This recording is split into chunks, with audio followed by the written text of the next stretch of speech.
I am so glad you convinced me that the family car should be the Defender 110. It is so beautiful inside, it's so comfortable, and it just feels indestructible. Yes, it really is. I've been waiting a long time for the new model to come out. The Defender 110, I'm telling you, it's my favorite car of all times. It's my third one. You know, I have stories of going off road. The guy managed the group. He was like, "What are you doing in this beautiful car?" I'm like, "I'm going off road." He's like, "Are you sure? Because you can use one of ours." And then they look like Mad Max cars. I'm like, "No, no, no, no, we're going to do this." And he was shocked. Wow. Well, it's great because the Defender has been reimagined for 21st century adventure, and its unparalleled off road ability, as well as its robust interior, are invaluable whether you're headed towards uncharted territory or just a weekend of exploration. The Defender 110 tackles challenging surroundings with absolute confidence. The SUV conveys strength outside and in, featuring peerless technology like an intuitive driver display and an award-winning infotainment system. That's my favorite part, to keep you connected no matter where the journey takes you. Adventure is unique to everyone, and so is the Defender. Choose from the two-door Defender 90, the four-door Defender 110, or the larger Defender 130 with the ability to seat up to 8 passengers. You'll find uncompromising performance in all three. So pack up and go even further with the Defender 110. Learn more at LandRoverUSA.com/Defender.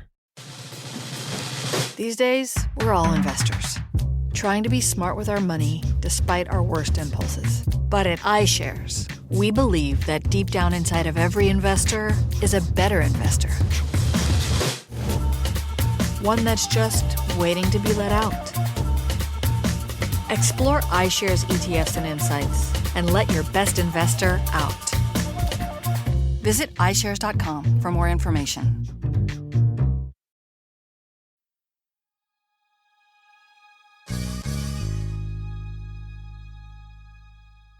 So Uri Levine started Waze. You've probably used Waze. It's like a mapping program on your car that tells you, oh, there's traffic jam over here. There's a speed trap over here. Here's the best route. It's basically a map application with user contributed data about where there might be traffic jams right now and so on. Waze sold for over $1 billion to Google, and Uri has gone on to start other billion-dollar companies that sold for billions, and he's been invested in many, many more companies that have been very successful.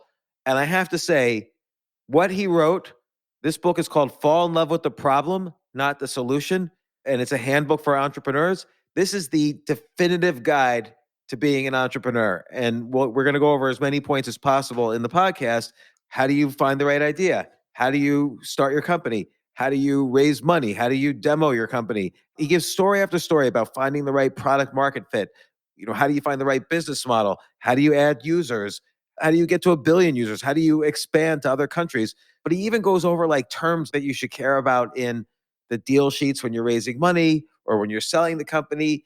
And he gets into the specifics, but he also has many, many great stories along the way. Steve Wozniak says on the cover, spoiler alert, this book will change your life and become your Bible if you're an entrepreneur.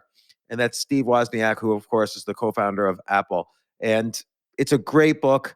I read it cover to cover, and I'm so happy I was able to ask all my questions to Uri. I wish I had had this book when I first started my first business. It would have saved me a lot of headaches and probably would have made me a lot more money. So here's Uri Levine, founder of Waze and many other companies, and author of Fall in Love with the Problem, Not the Solution. This isn't your average business podcast, and he's not your average host. This is the James Altucher Show.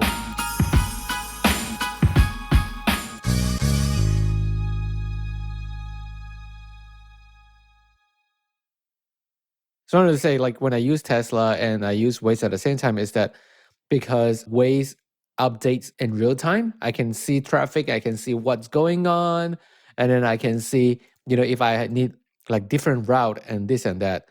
But Tesla doesn't. Once the route is set, Tesla is like, that's the route that you have to take. So all of a sudden, if an accident in front, you can't change the route easily. Why can't Tesla incorporate Waze-like functionality where the Tesla drivers input information? Maybe there's not enough drivers to make it worthwhile. There are actually enough drivers. I think that from the visibility point of view, Google Maps is way more detailed than Waze. We built Waze in order to help drivers on their daily commute. And you don't need a lot of details for your daily commute, and therefore the map itself is less detailed, but the events on the map are actually very important for the drivers. Let me ask this, Yuri, and you answer it more or less in the book, but I'm just curious. My son loves Waze, and he loves inputting information into Waze, like if he sees a traffic jam or a police car or whatever. And I have never inputted information into Waze, and I can't imagine why. Not that it's a bad thing or a good thing to do it, but why do people take the time to say, "Oh, there's a traffic jam here"? So, number one, we have to realize that different people are different people, as simple as that, right? So, some people care and they would like to share, and some people care and they don't like to share, and some people don't care, right? And the reality is that even when people say, you know what, I will never do anything, contribute any information to the map, then I would say that, okay, if there is, an alert that there is a speed trap or a police ahead of you, do you like that? Yes. And do you occasionally say thumb up for the drivers that actually reported that? Yes. Then you actually did contribute the information to the live map by a way of confirming, right? And so ended up that even people that don't think that they would, they occasionally do. I have to say I do because like every time in traffic jams, I'm doing nothing, right? So I just usually look at the phone, and also sometimes they have like certain like gamified type of thing going to Waze is that I can collect candy on the street or something like But that. even regardless, at the end of the day, this is about paying forward, right? So Yeah. when you contribute information, you help drivers that are behind you on the road. And the same way that other drivers that are ahead of you on the road are helping you, you feel sort of an obligated to help the other drivers. And at the end of the day, Waze is a social network of drivers where drivers helping other drivers to avoid traffic jams, to avoid speed traps, to avoid major accidents, and so forth. It's a good point that there's this reciprocity thing going on, which is that you feel that that other drivers helped you, and you do feel like you need to do some reciprocity to kind of repay a little bit. What percentage is it's like 1 or 2%? What percentage of Waze users are actually contribute information as opposed to just using the map features? It's very small because you don't need a lot, right? If there is an accident and there are 1,000 drivers passing by, then it's enough that there is one or two that will basically say it's there, right? And this is it. So the first one is going to be really important. And the first one is actually responding relatively fast. But for a second, I would say the paid forward, the world will become a better place if we do that more. Right? And in my book, at the last part of it, which I call the happy log, I ask people if you take something away from the book and that something was valuable for you, then find someone else that you can teach them something valuable for them. Because at the end of the day, I want to make the world a better place. Well, Yuri, we were talking a little bit before the podcast, and I actually would have made a lot more money in my first business if I had had this book. I had no idea what entrepreneurship was about. And in this, you get into so many details in terms of, you know, how you start your business, how do you build product market fit, how do you raise money, how even details like what you should look for in term sheets. How do you grow the company? How do you get that billion users? And then when you describe the exit, like all the things to look for in a deal in the exits, like you talk about firing and hiring and how to figure out a business model. There's so many details, and it's all backed by stories you've personally experienced. This is valuable information. You've put it all in this book. Exactly. Well, I want to get started with one important point, which you bring up in the book, which I think is really interesting, which is that for you, frustration is a way to kind of get some insight into what sorts of companies you should start. Well, like, let's take Waze as an example. And you describe the story in the book, but what led you to Waze? But let's think of other, right? Because at the end of the day, you're right. For me, the trigger is always frustrations. I get into something that I will be pulling hair because I'm so frustrated, right? And you look at it and you ask yourself, how come this is how it is, right? And what if we can change that? And then I would say, okay, I'm the only one that is actually being frustrated because of that. Because if I'm the only one, then you know what? A shrink is probably going to be better help than building a startup. But if a lot of people actually have the same problem or the same frustration, then what you really need to do is go and speak with those people and understand their perception of such a problem. And only then start to think about the solution. Now, the issue with frustration is that people hate to be frustrated. They are willing to take an action. And so if you are really addressing frustrations or addressing a problem, then at the end of the day, the engagements of the users are going to be much higher. And the ability to acquire users is going to be dramatically better. And this is where, I call the book Fall in Love with the Problem, not the Solution. And people often ask me, why? What does it mean, right? And I would say, first of all, is the validation, right? So the problem is really for a lot of people actually telling you that this is a real issue for them. And it becomes your mission. And when you have a mission, then it increases the likelihood of being successful. And you use that mission as the North Star of your journey. But then the other part of it, which is also dramatic, is that the story is way easier to be told, right? If I will be here in 2007 and I will tell you, you know what, I'm going to build an AI crowdsource-based navigation system, then you will be nodding your head, but you don't really care. But if I will tell you I'm going to help you to avoid traffic jams, then you do care. And so speaking on the problem creates better engagement with the users and frustration. If people get frustrated from a certain problem, they will be happily to engage.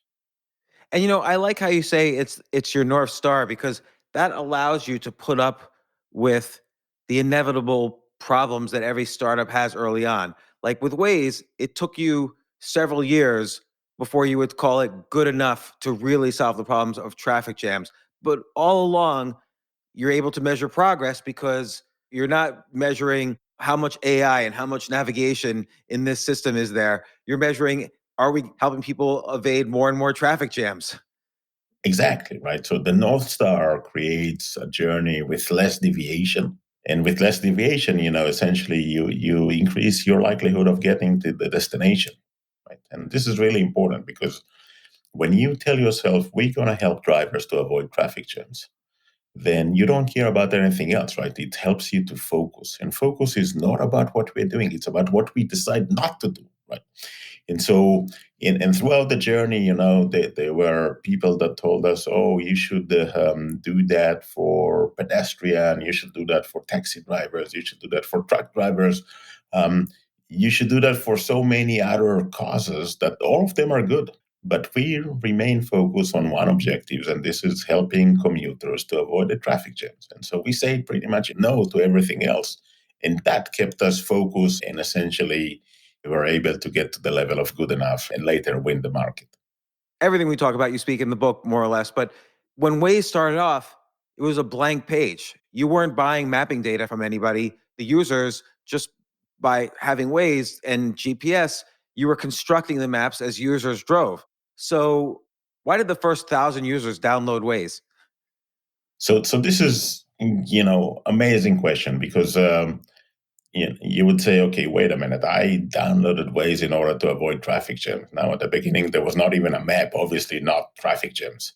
And so why would people care? And the right question should be, who were the first users? Now, the first users are always the same. They are enthusiastic amateurs. They are people that really care about what you're doing, right? And in the case of Waze, they were people that really, their hobby was like GPS and GIS, and they care about navigation and maps and so forth. And we gave them a tool that has a promise to control their own destiny, right? So if you update the map, then the map will be updated. If you don't, then it's not, right? And so the first 1,000 users were what we would usually call in the user scale innovators. How did you know there would be innovators, though, in this? They will be the first one to download, right? They care about your story and about your mission more than they care about the product. And so usually the first users to download any service is going to be the innovators. And if we think about, in the scale of adoptions, and we will take at the entire populations, then we need to everything that we will look at in large numbers will have normal distribution, right? And the normal distribution in terms of adoptions of new services or technology or product or feature or whatever it is we will going to have about 2% that are innovators. And the innovators, they are the enthusiastic amateurs. They are the ones that are going to use that because it's new, and they would like to find out if this new thing is valuable for them or not. The second group, which is about 15% of the population, is called early adopters. Now, the early adopters, as soon as they would get the value, so you'll tell them, I'm going to help you to avoid traffic jams, they will download and try. The third group, which is the most important group of users, are called the early majority. And this is about 1/3 of the population. Now, this group of people, the common denominator for them is that they are afraid of changes. They are not going to download or try new things because they are afraid of changes. And their state of mind is, don't rock the boat, right? Whatever I'm currently doing is good enough for me. Why do I need to change that? Right? And you will need, if in the product adoption, you will need eventually someone to guide them and show them how to use a new product. Because if you don't, they will not try. They are afraid of the change. The rest of the groups, you'll never get to them, right? The fourth group is the late majority. And these people, they will not adopt something new unless they have to, right? So if you're going to take away what their current product, then they might need to use something new. If you will make gasoline-based cars illegal, then they will need to switch to electric car, right? But they will not do that by themselves. They will need to be forced to do that. And so the early users were enthusiastic amateurs. They were innovators. Let me ask you about frustration. When I picture most companies, I can probably imagine what that early frustration was. But let's say a company like Twitter, what do you think was the frustration there that drove the growth in Twitter? So not all the companies are starting from frustration, right? Not all the companies starting from a problem. Many of them are basically saying, okay, let's create something new, and maybe there will be new use cases for that. Or maybe there will be people that use that for multiple purposes, and then we will learn throughout this journey.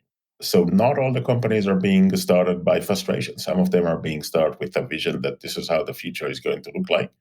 And let's build the infrastructure or the capabilities to enable that future.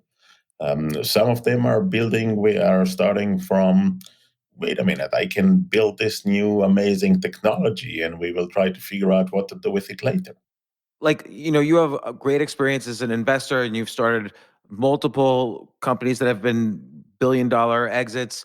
Out of the hundreds and hundreds of business plans that you must have seen over the past few years, what percentage would you say were frustration based as opposed to, let's say, out of the box vision based? This t-shirt with fall in love with the problem, not the solution, I'm wearing that for the last decade or so. And so people know me for looking at the world as I only care about doing good and doing well. And the best way to do that is solve a problem, right? And so if people come to me without a problem, then I don't really care.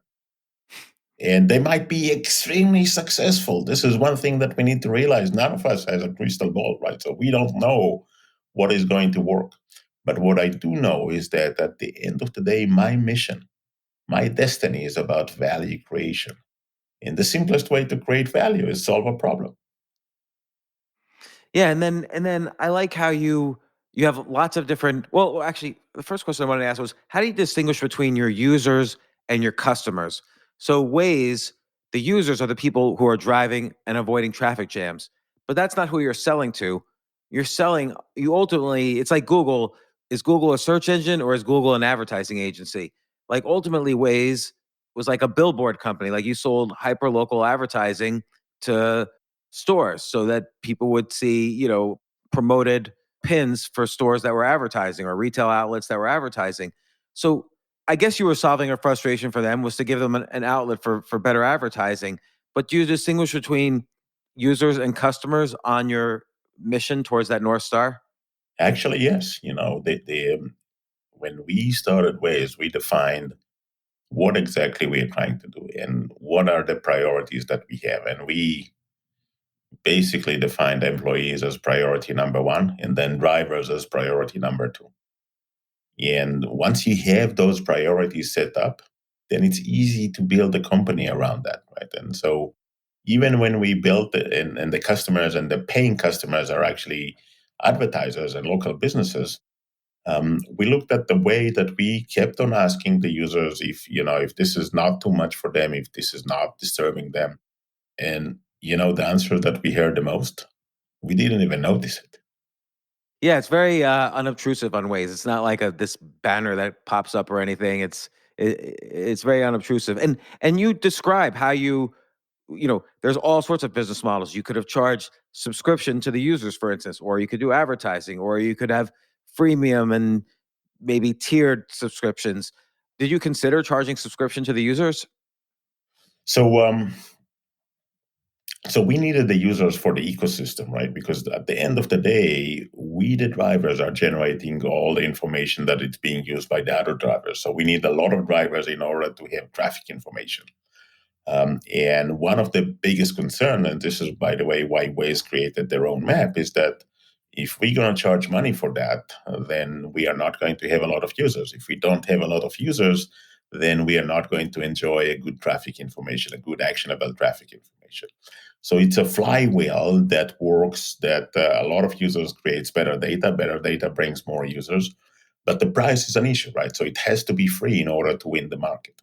And once you decide that this is going to remain free and you're not going to charge money for subscription, then you will need to figure out different business models, right? Because Waze is a business company, right? We do need to make money, and at the end of the day, we do need to become profitable. And then I would say, in many cases, people would like to consider different business models, or they are being creative about business models. But I would go back to basic, right? So tell me what is the use case, and I will tell you what is the right business model for you. As simple as that. So Waze has high frequency of use, a lot of users, and long durations of use. And these will create a business model that is basically advertisement. Now, if you would have a lot of users and high frequency of use, but low durations of use, then advertisement is not going to work, right? So just imagine that. Just think of, WhatsApp. High frequency of use, low durations of use. There is no advertisement. It doesn't work. What about Google though? Google is high frequency but low duration. So Google is different, right? So Google have actually a relatively long duration because you need to choose now the alternatives. Mm. So when you are searching Google, then you are actually have an intent and you are searching for a purpose, right? So you're going to follow the purpose and you're going to follow the leads that you will get, the search results that are based on your search. And these are definitely being advertised and promoted. So if you are paying for a specific word, but then at the end of the day, today, most of the advertisement that you're getting are actually on the Chrome browser. So you're searching something, and then for whatever you're going to do on the Chrome browser, you're going to get that promoted to you forever. Yeah, it's interesting. Like I remember back around 2000 or 1999, there was some computer company that was trying to subsidize the cost of the computer by selling advertising on the computer. So it was like, I think it was e-computer. I forget the name of the company, but that's an example where it's low frequency use, meaning there's not as many users. So it didn't work. And that's why computers, you have to go to the store and buy them as Right. opposed to like depending on advertising. So this is an interesting way to look at it. Like Instagram, though, there's advertising. And again, but actually that turns out to be higher duration because people just scroll for hours Right. on Instagram. So they see things on the feed. Same with Facebook. And what's interesting with Instagram, when Instagram started, there were already a lot of apps for storing photos, but it turned out you had to just, I don't know if the founders were frustrated, but they discovered a frustration. People wanted filters so they could look better on the photos. And Instagram was the first photo app to have these filters to make you look better.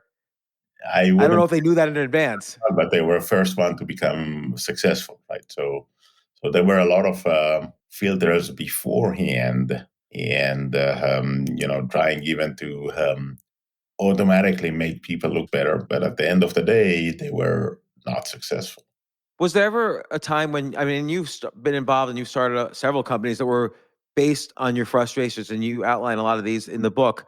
Was there ever a time when you realized it was your personal frustration and not the frustration of the marketplace, or you had to pivot your North Star because your frustration didn't take into account other things? the first thing that I always did is validate my frustrations with other people. And this is what you really need to do first, right? So as soon as when you think of a problem and a big problem, something that it's really worth solving, then you need to go and speak with other people and understand their perception of the problem. And only then start to think about building a solution. And so that was always the case for me. And therefore, there was never a case that turns out that the problem is not valid. What happened occasionally is that the problem disappeared. And I'll give you an example, right? And this is maybe less appealing to the U.S. users, but it was very appealing to the Israeli users. So in the U.S., if you order a package from Amazon, even if you're not at home, you're going to get the package, right? If you live in a single-family house, then they would leave it by the door front, and if you live in a multiple-family house, then they would leave it with the doorman, right? But in Israel, if you're not at home, they're not going to deliver you the package. And guess what? The time that the mailman is going on the tour, you're not at home, you're at work, right? And so you'll never get the package. And what you get instead is a note that you need to go to the post office to collect your package. And this is really frustrating because, again, the post office is open only in the regular hours and you are at work. And they usually have long lines and no parking, and they ended up to be frustrating. And so we built a service, an application. You essentially scan that note that you got from the post office and scan your driver license, and someone will pick that up for you, right? So exactly like Uber Eats or DoorDash or any other service that someone is going to do that for you. And then the Israeli post office actually started to make some significant changes, and they started to deliver packages to 7-Eleven near your house and open up the postal offices until midnight. And all of a sudden, the problem disappeared. And we decided to shut down the company because the problem was no longer there. But there was another thing about this company that was fascinating to me when you're telling the story, which is that at first, you guys didn't really build an app for this. Like you were manually seeing what people were sending you, and then you would, figure out how to pick it up from the post office and deliver it to them. And I love this way of testing out a product idea before you even build the product. Right. And you're right. This is exactly what we did. Instead of building a product and then trying to deploy that, we basically, first of all, deployed, right? And so we actually used WhatsApp or Messenger as a way to communicate with the users, and they would say, okay, this is the note that I got, and they scan that and send that over Messenger, and we scheduled the delivery time to their house through this chat. And based on that, we basically realized, okay, here is the willingness. People are willing to make an extra effort for that. People are willing to pay.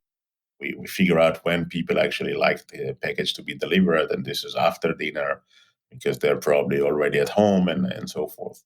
And we ended up with not even writing a single line of code before we have validated the demand, the need, the business model, the way that it works. And only then we went to start to think about, okay, so how does the application look like? This is such an important concept because I think many people, they could spend months or a year or so building a product, and then they deploy it and they realize, oh, it wasn't the solution we thought. It didn't really solve the problem. Or they raise money and it just gets into a mess. And I think this is very valuable. But the question is valuation. So you were basically with this company, and even though you shut it down, with this company, you were really at first a service company pretending to be a product company. And product companies, of course, are a lot more valuable than service companies. You knew all along, though, you wanted to be a product company. When should someone just be a service company, like an ad agency, for instance? So it's a matter of scale, right? Because at the end of the day, if you're a service company, then you can solve that to the entire state of Israel, and you will have local operation in each and every city, and you will become profitable, and you will become a very nice service company that is profitable. But if you want that to be able to scale and become, global market leader, then you will need to support that with the ability to scale. And the ability to scale is usually about technology, right? Because then the technology can be deployed in multiple places. And once you do that, then you are actually in a position of creating valuations of a product company and not a service company. And you actually have indefinite scalability. It's interesting because a service company with 10 million in revenues and 1 million in profits, and a product company with 10 million in revenues and 1 million in profits. So all the same revenues and profits. If you're the product company, you're worth 10 times as much as the service company because of the scalability factor. Right. Exactly. And this is one of the things I wish I had known in the 90s. So, you kind of, as you point out in the book, you have to go through many bad experiences to figure out what the good experiences are. I think your book provides a shortcut for that. But I mean, is there any way to avoid you mentioned it's just nonstop failure at first. Are there ways to avoid that? No, but there is ways to do less. Yeah. I mean, knowing things like this, like listening to this conversation, reading your book, I guess would help. Like, so I'm almost resentful of the people who are reading this now as opposed to when I was starting out. But let's say you validate your frustration. So you validate the idea for the company, the vision for the company, you build it and start to deploy it. And there's people using it and there's people who love it. But at what point do you plateau and decide to not do it? Because who knows? Maybe the market wasn't big enough. Who knows why something plateaus? But when have you seen a case or when have you experienced where an idea starts off strong, but then it plateaus? The story hasn't changed like it did with your example. Like the laws don't change, but just for whatever reason, the company plateaus. So at the end of the day, and this is really important, if we want to describe building a startup, then I would say this is a journey, right? And it's a long journey, and it's a roller coaster journey, and it's a journey of failures. So a long roller coaster journey of failures. And each one of them is really important to realize because it's a long one until you get traction, right? Until you figure out product market fit. And if you don't figure out product market fit, you will die, as simple as that. If you do, and product market fit is basically saying, I'm creating value to my users, to my customers. And if you create value, then you have a reason for your existence. Now, if you solve a big problem, then you are going to end up as a big company. If you solve a smaller problem, then you end up as a smaller company. But if you create value, you are likely to become successful. And this is really depending on the size of the success based on the amount of value that you create. And in many cases, you tend to think that, okay, wait a minute, this is going to create a lot of value to a lot of users. And you end up with realizing that it's actually, for a lot of users, it's very low amount of value. But for few users, it's actually a lot of value. And you end up as a niche player. And the niche player is way smaller than what you had at the beginning. And you will need to decide if you like this business or not. And if you don't, then and the business is good, then find someone else to run the business. And if you do, then keep on doing that.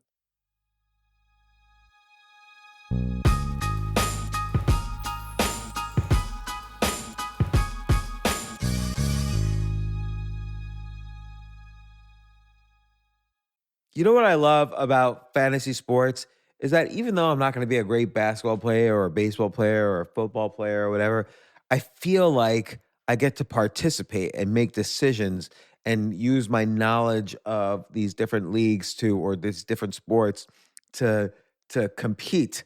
So it's like I can pick my team or I can pick my favorite players and I could use my knowledge to make predictions and maybe even make money. So with the basketball season here, you can now pick combo projections across football and basketball from the Specials League on Prize Picks. This is a league created specifically for combo projections that include two or more players from different sports or leagues. Want to play alongside some of Prize Picks' favorite players like rapper Meek Mill and comedian Andrew Schultz, who's also been a guest on this podcast, and I've been a guest on his? You can now find community plays under the promos tab of the app to view entries for some of the biggest names in the Prize Picks community each week. Look, Prize Picks even offers a reboot policy so that your entries stay in play even if one of your players gets injured. For football and basketball games, if you have a player who exits the game in the first half and does not return in the second, that player is rebooted. Prize Picks is the only daily fantasy sports platform with an injury insurance policy. What? So I love playing it. I love anywhere where I can use analytical ability with my interests to demonstrate some skill and maybe make some money. And I like the game-like aspect. I do wish they had chess as a category on prizepicks.com, but I'll set up for what they've got. Maybe I should make my own fantasy chess league. But in any case, I love Prize Picks. Go to prizepicks.com/James. Use code James for a first deposit match up to $100. That's the easiest $100 you're ever going to make. So that's prizepicks.com/James and use code James. Daily fantasy sports made easy.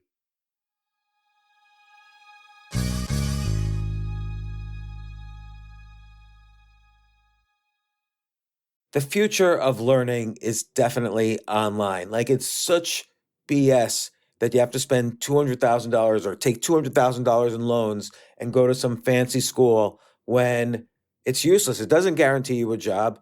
Most employers, including me, do not care about degrees or grades or anything like that. We want to care that you love what you're doing, that you know what you're doing, in some cases that you have experience or that you're willing to learn. But people in general love learning and are curious. Like, the key to success is curiosity.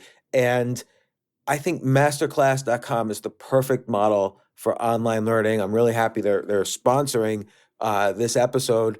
If you're going to give a gift, give the gift of learning. Masterclass makes a meaningful gift this season for you and anyone on your list, because both of you can learn from the best to become your best, from leadership to effective communication to cooking. Let me tell you some of the classes I've taken. I've taken comedy from Steve Martin. I mean, can you believe I can take a class from Steve Martin on comedy, or Judd Apatow, my favorite comedy director? I could take an actual class from him on writing. Wolfgang Puck on cooking. Dan Brown on writing, or Judy Bloom, who's been on this podcast, on writing. By the way, Wolfgang Puck also has been on this podcast. It's such a pleasure. I try to take classes all the time from masterclass.com. And whether you're watching Masterclass on TV or listening in audio mode in the app or on their site, the quality speaks for itself. It's like these Masterclass instructors are your own personal mentors that are going to help you reach the next level. How much would it cost to take one-on-one classes on comedy from Steve Martin or on chess from Gary Kasparov? You just wouldn't be able to do it. But it would cost hundreds of thousands of dollars. With a Masterclass annual membership, it's $10 a month. Memberships start at $120 a year for unlimited access to one-on-one classes with all 180 plus Masterclass instructors. So it's not just $120 for one instructor. You get all 180 plus Masterclass instructors. Boost your confidence and find practical takeaways you can apply to your life and at work. And if you own a business or are a team leader, use Masterclass to empower and create future-ready employees and leaders. That's the real education in today's world. So this holiday season, you can give one annual membership and get one free at masterclass.com/JAS. JAS, of course, stands for the James Altucher Show. So right now you can get two memberships for the price of one at masterclass.com/JAS. Masterclass.com/JAS. Offer terms apply.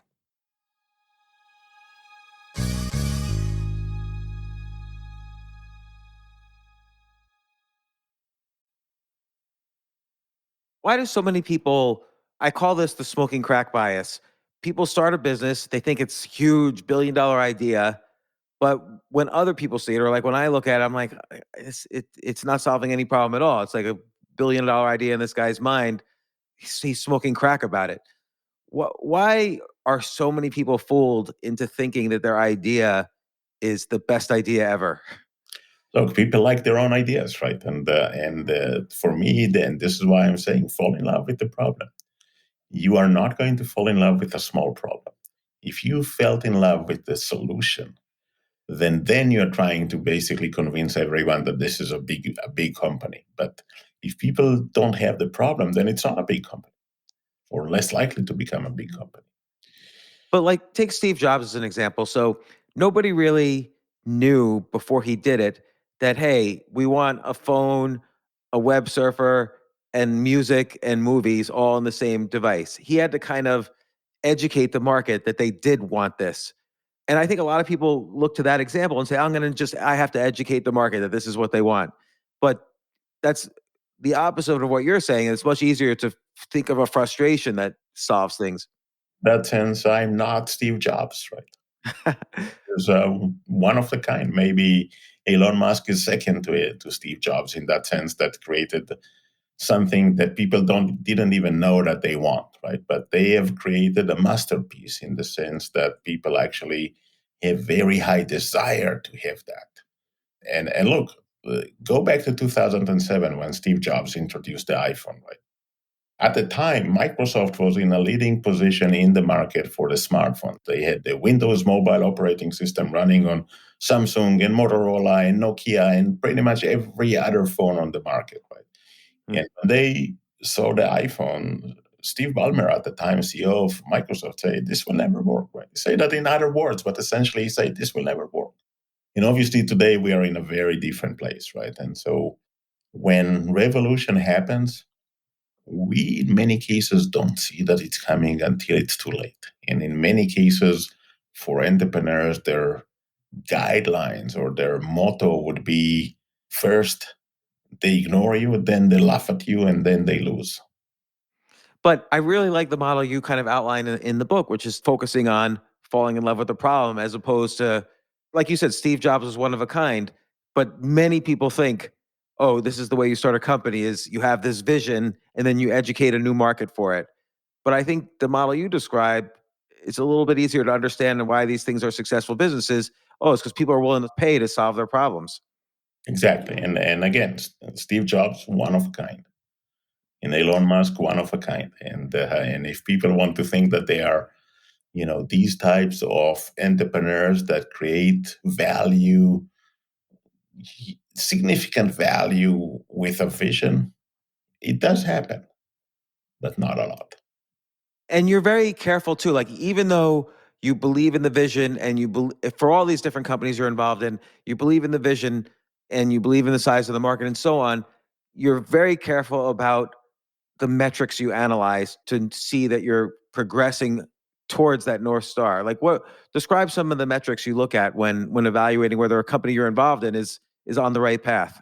So you're right, because if I don't look at the metrics as the objectives of measurement, then I will be drinking my own Kool-Aid, right? At the end of the day, I will tell myself stories that I would like to hear, but numbers don't lie. And in particular, if you have the right metrics in place, then there are two things that are going to happen. Number one, you're going to get better. If you measure, you will get better. If you don't, then you tell yourself stories and you might not even improve. And number two is that you only focus on what is really important. Because in many cases, people will, and I get a lot of emails from entrepreneurs, they're telling me that, oh, we have so and so users, right? And then the first question that I would ask them is about the activity of those users. So how many of them were active, right? How many of them were active in the last month? And what is their retention? Because at the end of the day, the most important number is retention. If we are trying to define product market fit, then I would say product market fit equals we create value. If we create value, they will come back. As simple as that, right? Now, if they don't come back, you don't create value.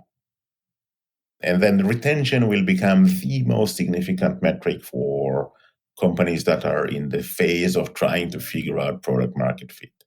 And most companies, most startups, most early stage startup, this is exactly what they are. They need to figure out product market fit.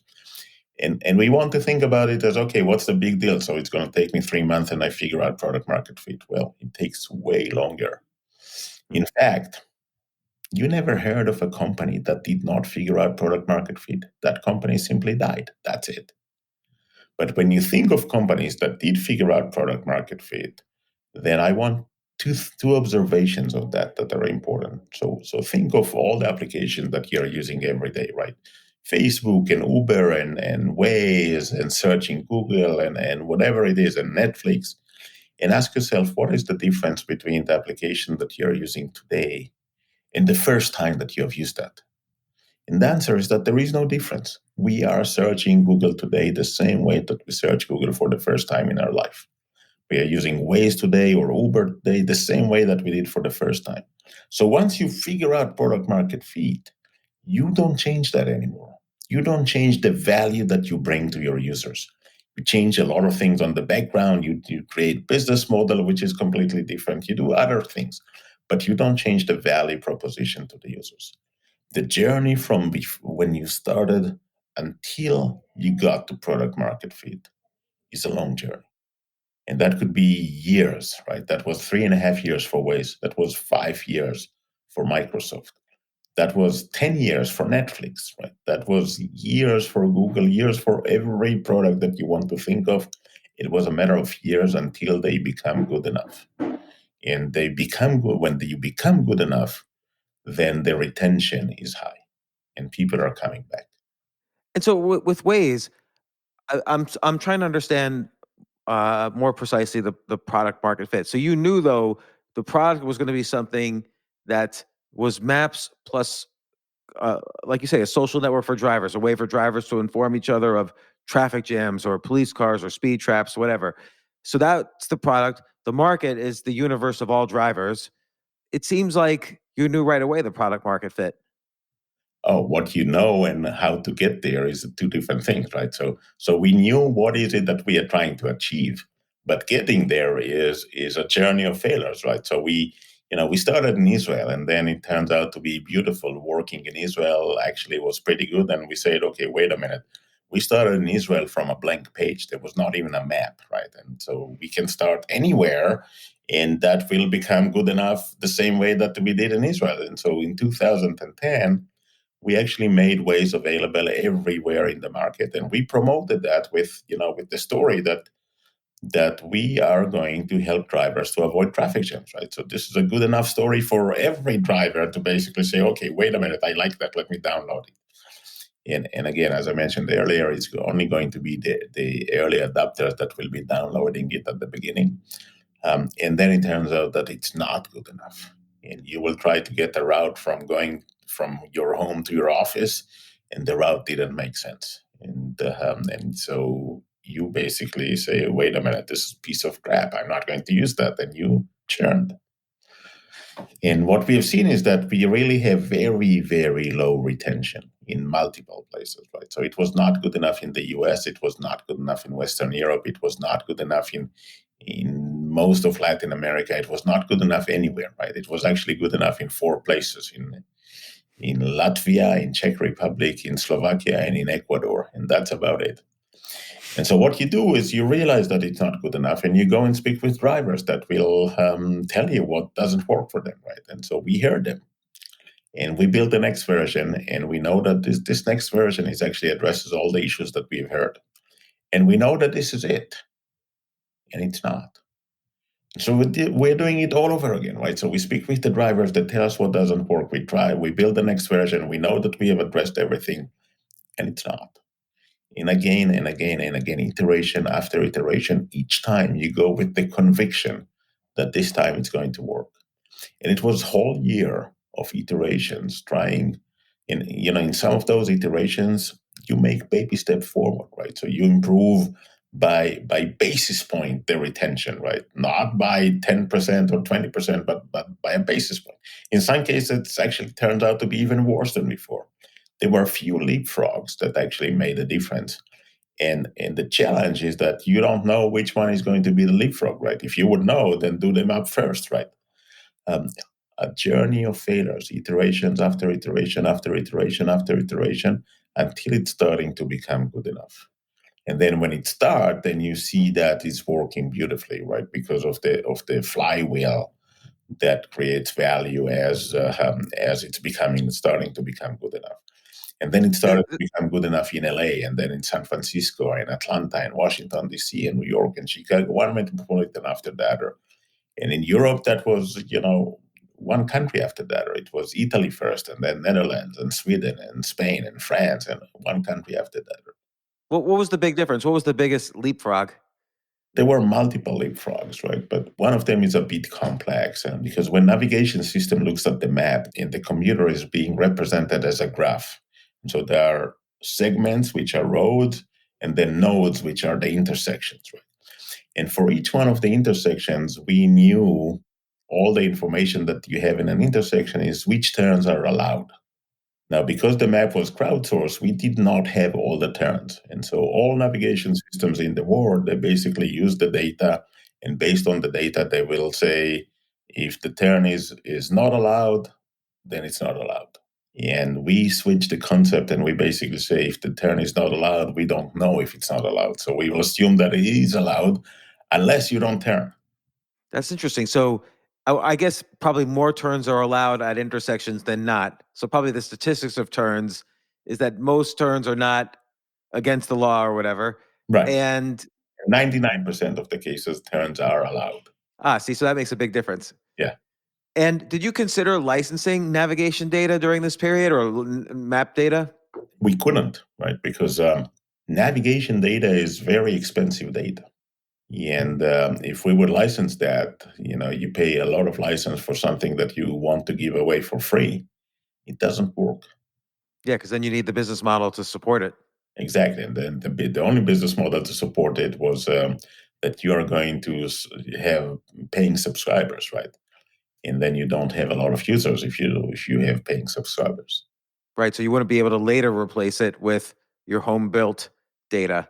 But it's interesting also. You talk to people when you weren't finding that product market fit, like when you released in the US, you would talk to people about what didn't work. Why is it the case that talking to customers who don't like you is more valuable than talking to the customers who like you? So in your journey to try to figure out product market fit, I want you to think of users going through a funnel, right? So the top of the funnel is people downloaded the app, right? And then the second phase is maybe they started the app for the first time and then they need to figure out what to do with it. And then it needs to actually do what they wanted to do with it and create value for them. And eventually they are coming back. Each one of those phases is actually could be a barrier for some of the users, right? So if you ask people to register, then they don't even know why they should register, then that will become a barrier for some users that will basically say, I don't want to register, and this is it, right? And end of the story. And you don't know about this user anymore because they turn their process of becoming a user in the middle of it. You really want to speak with those people and ask them only one question. Why? Why did you quit? Why did you decide that this is not for you? Because then you can learn. If you ask people that are already using the product and very happy with it, what they think, you already know what they think. They are happy with it. They're coming back. And if you ask them, did you have any obstacles getting there? They will say no, because even if they did, they don't remember it. I guess some of those initial users in the US, for instance, told you, oh, I was trying to get to the office and it was sending me the wrong way. Exactly. And then, a lot of times when people start a business, one of the first things they think is, I have this great idea. I'm going to raise money. I'm going to quit my job. I'm going to build a product, basically in that order. But often you can't raise money until you have a product and until you could demonstrate that the product is growing. When should someone at all think about raising money? So I would change that order, right? So for a second, you said you think of something and then you raise money and then you quit your job and so forth. I would say, no, you have to quit your job before you raise money. Because if you don't, you basically telling an investor, look, I don't really believe in my product. I'm not willing to sacrifice anything.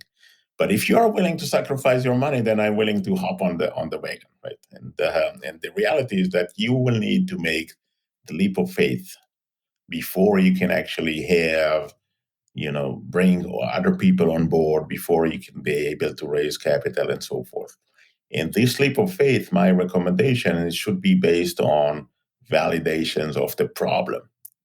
Because in many cases, what happens is that you go and speak to people about the problem and they send you on a mission. And then you feel empowered, basically based on the feedback that you get from other people to go onto this journey. And you make the leap of faith. And the leap of faith is really sacrificing a lot, right? Because you essentially need to be in a position where your passion for that change is way higher than the fear of failure plus the alternative cost.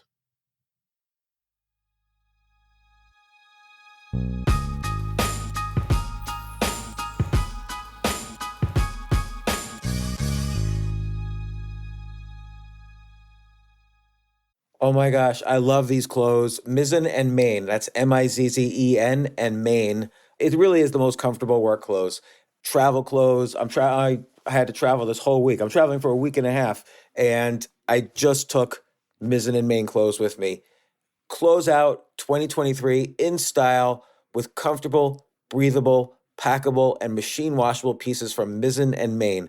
As you wrap up your year-end goals, enjoy a Mizzen and Main dress shirt that you can wear confidently. I like that they've very just nice, solid colors. I don't really like to get all fancy in patterns and everything, although they do have some pattern shirts, but very comfortable clothes, stretchable pants. It's just super comfortable, but they look professional and you can wear them casually or professionally.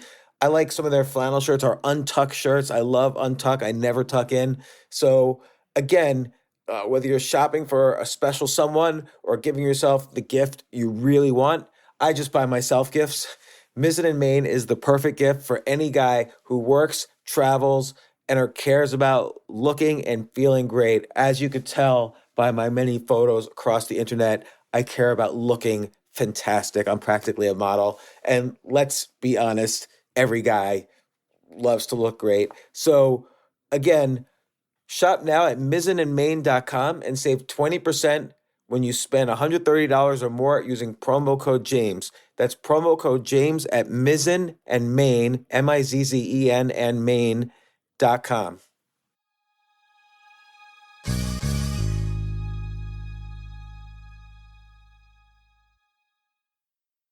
This is such a valuable service for all business owners, big businesses, small businesses, doesn't matter. I wish I had this in the many different businesses that I've started. Sometimes it seems like your business is humming, but then suddenly you don't understand it. You're starting to fall behind. You're not understanding where your costs are, where your revenues are, where your payments are. Teams are buried in all sorts of like BS work, and you can't seem to close the books. So you need like one dashboard, one source of truth. I'm jealous of this business, NetSuite from Oracle, of course, NetSuite by Oracle. I wish I'd come up with this idea. It's a brilliant concept to have all your business intelligence on one dashboard. This is why you need to know these three numbers: 37,000, 25, and 1. So 37,000, that's the number of businesses which have upgraded to NetSuite by Oracle. NetSuite is the number one cloud financial system, streamlining accounting, financial management, inventory, HR, and more. 25. NetSuite turns 25 this year. That's 25 years of helping businesses do more with less, close their books in days, not weeks, and drive down costs. 1, because your business is one of a kind. So you get a customized solution for all of your key performance indicators, your KPIs, in one efficient system with one source of truth. Manage risk, get reliable forecasts, and improve margins. Everything you need to grow all in one place. So right now, download NetSuite's popular KPI checklist designed to give you consistently excellent performance absolutely free at netsuite.com/James. That's netsuite.com/James to get your own KPI checklist. netsuite.com/James.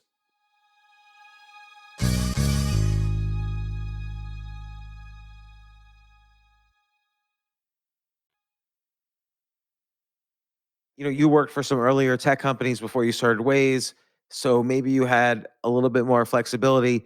What if someone's just like dead broke and they're working their full-time job, but then at night they're just trying to work on their startup? And for them, how do they think about raising money, or when should they raise money? It's going to be challenging, particular in these days. And if we say that building a startup is a roller coaster journey, then raising capital is roller coaster journey in the dark. You don't even know what's coming.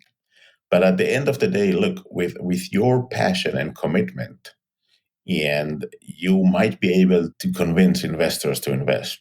And without that, it's going to be very hard, right? So if the message that you are delivering to investors is that, look, I'm not committed, or I'm not willing to commit unless you are committing, then it's not going to work. Now, at the end of the day, raising capital turns out that the most important part is that investor needs to believe in the CEO and in the story. And there are two things that they need to believe in the CEO. They need to believe that the CEO can deliver, and they need to believe that we want that CEO to deliver. And then the story itself is, look, CEO has to learn how to tell a good story. You mentioned in the book that sometimes venture capitalists decide within seconds of meeting a CEO whether they like the CEO or not. So, what are some like first impression things someone can do when first time they're meeting a venture capitalist? So you're right. It takes seconds, right? First impressions is a matter of seconds. And it doesn't matter if this is an investor meeting a CEO or you are meeting a new candidate for a position or you're going on a date and meet the date. It's always a matter of seconds until you establish your first impression. And then there might be few more minutes that you either let that first impression to solidify or you change that. And so if this is the case, then you have to start your story with the strongest point at the very early phase. Because by the time you'll get there, maybe they already made up their mind. And so in general, if people ask me, so how does in first meeting investor presentation should look like, then I would say start with the strongest point at the beginning. Then make sure that everyone realizes that this is a big market. Then remember that investors are also users. So if they don't think that they are going to use the product, they are less likely to invest. Or if they don't think that someone that they know would use that product, then they're less likely to invest. And then you repeat the strongest point at the end. And this is it. I like how with your first VC firm that invested in Waze, you got the addresses of all the partners and made sure their homes were definitely on the map so that they can use Waze and while doing due diligence on the product. That was a key insight. We realized and we had one of the partners at the fund that wanted to invest and told us that we're going to have a hard time to convince the rest of them because they don't think that crowdsource can work. And we said, okay, so give us the home addresses of all the partners and we'll make sure that they're on the map and this is how they are going to believe. And sure enough, during the presentation, the managing director of the fund asked me, so what you're telling me is that this model of crowdsource, it's possible that my house will be on the map. And I told him, look, I don't know where you live, but if you'll tell me where you live, we can find out, right? And he told us, I knew that the house is on the map, but I actually didn't know where he lives. I didn't know which one of the addresses is his, right? Right. So it's technically true. It was technically true, even though that I knew for sure that the house is on the map, right? And he said where he lives, and we open up the map, and the house was there, right? And so that moment, he switched from a non-believer into a believer. And we kept on doing that, when we tried to raise the B round, that was in Sand Hill Road, and we basically said every time that there is a drive of someone that on Sand Hill Road, then we are going to validate that ride. And if the ride was not good enough, then we are going to make sure that we correct all errors in the maps, that the next time that they are going to try the same route is going to work. And then the system, or actually us, send them a message on behalf of the system telling them that, okay, Waze is actually learning very fast and you should try that again tomorrow. And when they tried that tomorrow, it did work, right? And we convinced them that the learning is actually working and so forth. It's interesting when you were raising a later round, by then you had already found your product market fit. And it was interesting to see, though, in a sense, a venture capitalist is a customer too. They're doing things that solve a problem for them. And particularly if it's a strategic investor. So you had Microsoft invest because they didn't even know whether or not they should care about Waze, but they did care about Google. Exactly. And they didn't want Google to dominate the mapping area before they could. So they made a strategic investment in Waze. So knowing the agendas of your investors is also critical. Very critical. And look, strategic investment, and this is something that a lot of people tend to forget. When someone is coming as a strategic investor, then the value for them needs to be dramatically bigger than the value of your company. For Microsoft at the time, losing to Google is not an option. Now, eventually, they did not do anything more dramatic than that, but they basically say, okay, we're going to make our bet, and our bet is going to be investing in ways that in the case that we decide to compete, we can.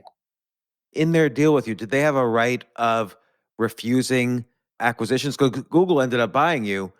Did Microsoft have to approve of that deal, or do they have the option to offer you a higher price?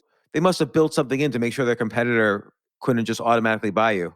Think about the following, right? So let's say that you are building something that is improving airline utilization, right? So you are going to become significant for all the airlines. And now one of the airlines is coming to you and say, you know what, we would like to acquire you. What you're actually going to do tomorrow morning, regardless, is go and speak with the rest of the airlines really fast, regardless whether or not you had any sort of agreement. You realize that the only way that you can increase the value is through competition. And if this is relevant for one of the airlines, then it's obviously going to be relevant for the rest of the airlines as well. And it's going to be relevant for two reasons, right? So number one, if it's valuable, then it's valuable for all. Number two, if someone is going to acquire you, then I cannot acquire you anymore. And therefore, this is why you need to trigger the competition, regardless if you have any sort of strategic investment with right of first refusal or right of first notice or whatever, you're going to do that anyhow. Yeah, good point. And so before you had the offer from Google for 1.15 billion, you had an earlier offer for 400 million, which you did not accept. Now, regardless of your percentage of the company, this would have been a life-changing moment for you and your partners. And I know there were technical reasons why you had to refuse the offer, but did you want personally to take that offer, and were you disappointed that the deal didn't happen at 400 million?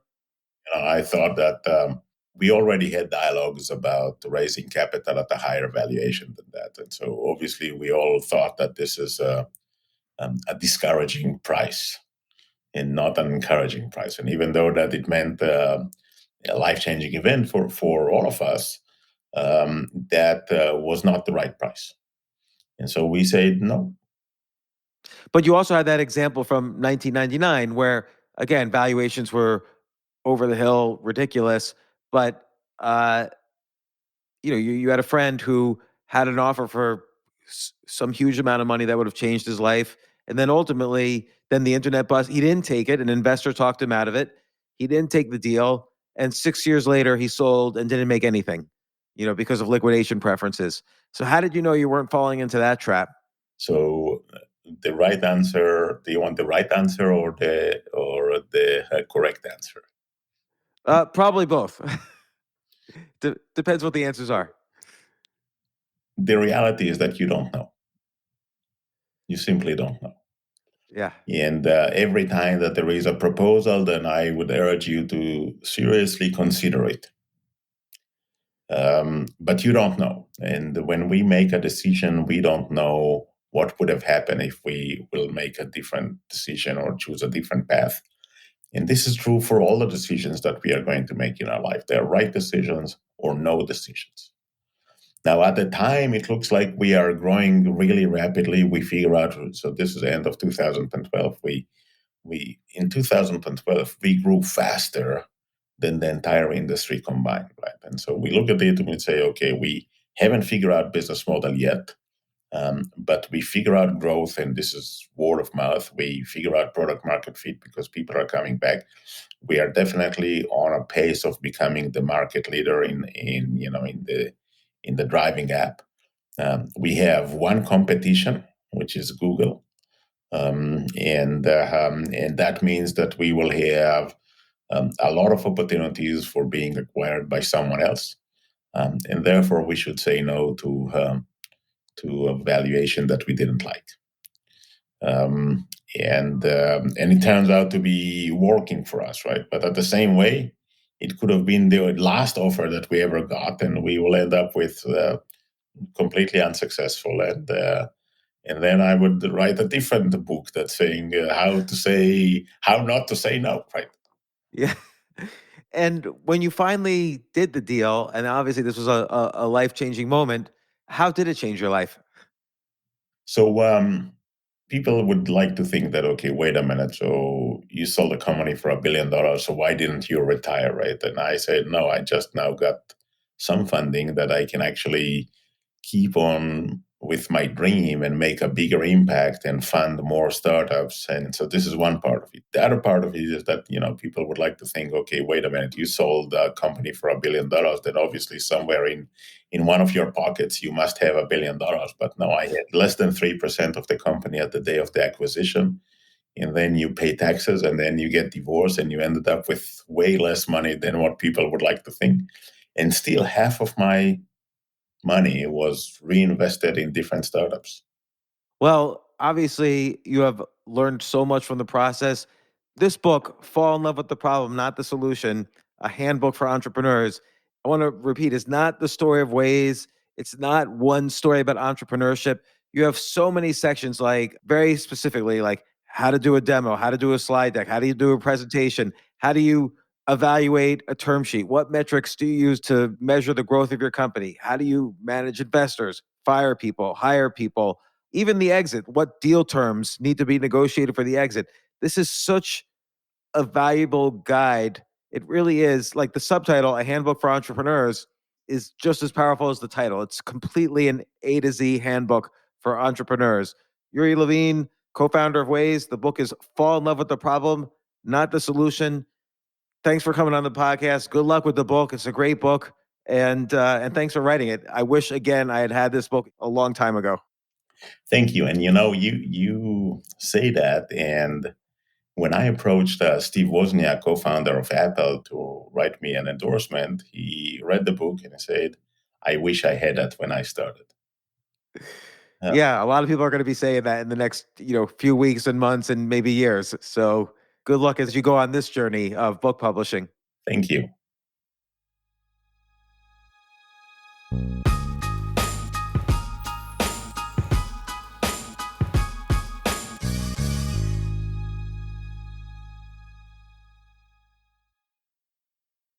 Your daily dose of gaming just got way more epic with the Snapdragon processor powering the Samsung Galaxy S23 Ultra. Snapdragon processors give you the premium mobile experience that triggers your inner champion. Whenever you want, wherever you want. Get ready for edge-of-your-seat performance, advanced customizations, ultra-realistic graphics, and adrenaline-boosting speeds that have the power to move you in more ways than one. Follow us on Instagram at Snapdragon Official. Thanks to generous community support, Wounded Warrior Project has helped post 9/11 veterans and their families since 2003.